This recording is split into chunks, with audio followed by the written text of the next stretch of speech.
अस्सलामुअलैकुम, मेरा नाम अलीशा है और मैं आईडीसी सूसा रोड फैसलाबाद में क्लिनिकल साइकोलॉजिस्ट हूँ।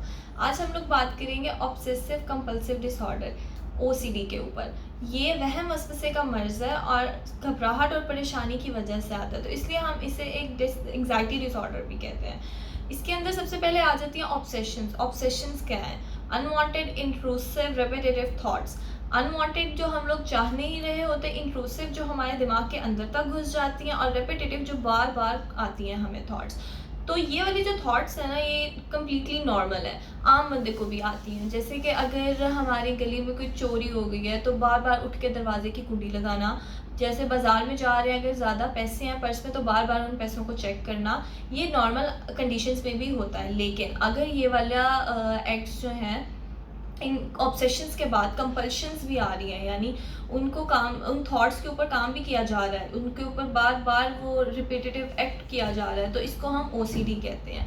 और इसमें हमें मेंटल हेल्थ प्रोफेशनल की ज़रूरत कब पड़ती है? जब सोशल फंक्शनिंग डिस्टर्ब होती है, यानी वर्क लाइफ और घर में इन्वायरमेंट बैलेंस नहीं हो पा रहा है, तो उसकी वजह से प्रॉब्लम्स क्रिएट होती हैं, जिसकी वजह से मेंटल हेल्थ प्रोफेशनल के पास जाया जाता है। और इसमें मेंटल हेल्थ प्रोफेशनल क्या करता है? अच्छा, ओसीडी वाला जो सर्विस सीकर है ना, वो दवाई नहीं लेता। वहम वसवसे से ऑलरेडी उसे बहुत ज़्यादा आ रहे होते हैं, तो वो दवाई को अवॉइड करता है। तो यहाँ पे साइकोलॉजिस्ट का रोल आता है। साइकोलॉजिस्ट क्या करता है? साइकोलॉजिस्ट ईआरपी अप्लाई करता है। ईआरपी क्या है? Exposure and response therapy. उसके अंदर जो उसको वहम वसवसे आ रहे हैं, जैसे सर्विस सीकर है, उसको ये वहम वसवसे आ रहे हैं कि मेरे हाथ गंदे हैं, उसे बार बार धोता है, घंटों उसको हाथ को धोता रहता है, टंकी खाली कर देता है पानी। तो अगर ये वाले वहम वसवसे आए तो हम उसको एक काम एनवायरनमेंट में बिठाएंगे और फिर उसकी आइज क्लोज करके उसे उसके सेंसेस से उसे फील कराएंगे कि आपके हाथ वाकई कंटेमिनेट है, गंदे हैं, उन्हें इसकी स्मेल आ रही है और वो फील कर सकता है कि उसके हाथ गंदे हैं। लेकिन हम उसके ऊपर उसे कंपल्शन नहीं करने देंगे, हम एक्ट नहीं करने देंगे, उठ के हाथ को धोने नहीं देंगे।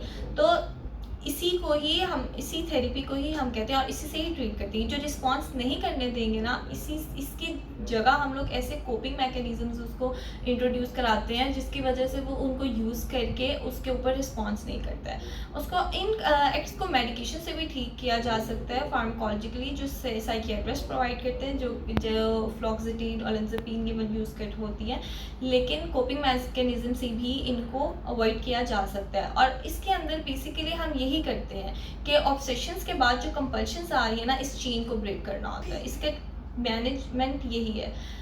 Thank you so much.